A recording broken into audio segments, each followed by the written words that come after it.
Waiting on God, the true place of the creature. These wait all upon thee, that thou mayest give them their meat in due season. That thou givest unto them, they gather. Thou openest thine hand, they are satisfied with good. Psalm 104, verses 27 and 28, Revised Version. This psalm, in praise of the Creator, has been speaking of the birds and the beasts of the forest, of the young lions, and man going forth to his work, of the great sea, wherein are things creeping innumerable, both small and great beasts.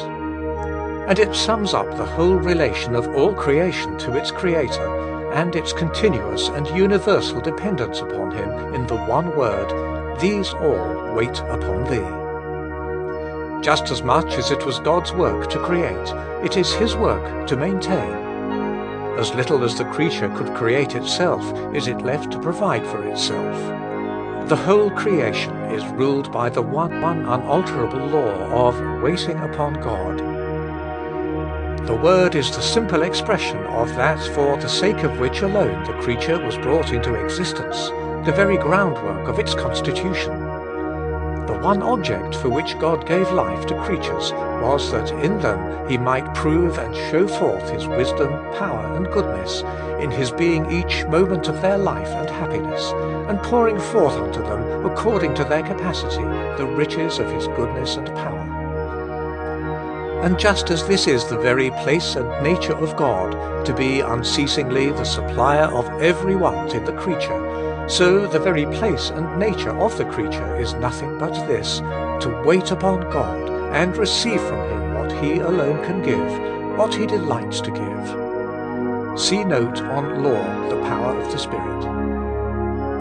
If we are in this little book at all to apprehend what waiting on God is to be to the believer, to practice it and to experience its blessedness, it is of consequence that we begin at the very beginning and see the deep reasonableness of the call that comes to us. We shall understand how the duty is no arbitrary command. We shall see how it is not only rendered necessary by our sin and helplessness. It is simply and truly our restoration to our original destiny and our highest nobility, to our true place and glory as creatures blessedly dependent on the all-glorious God. If once our eyes are opened to this precious truth, all nature will become a preacher, reminding us of the relationship which, founded in creation, is now taken up in grace. As we read this psalm and learn to look upon all life in nature as continually maintained by God Himself, waiting on God will be seen to be the very necessity of our being. As we think of the young lions and the ravens crying to Him, of the birds and the fishes and every insect waiting on Him, till He give them their meat in due season, we shall see that it is the very nature and glory of God that He is a God who is to be waited on. Every thought of what nature is and what God is will give new force to the call, wait thou only upon God. These all wait upon thee, that thou mayest give. It is God who giveth all. Let this faith enter deeply into our hearts. Ere yet we fully understand all that is implied in our waiting upon God, and ere we have even been able to cultivate the habit, let the truth enter our souls. Waiting on God, unceasing and entire dependence upon Him is, in heaven and earth, the one only true religion, the one unalterable and all-comprehensive expression for the true relationship to the ever-blessed One in whom we live.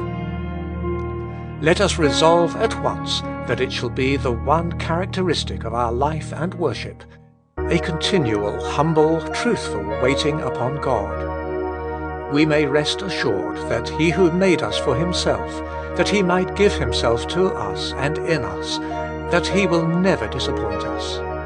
In waiting on Him, we shall find rest and joy and strength, and the supply of every need. My soul, wait thou only upon God.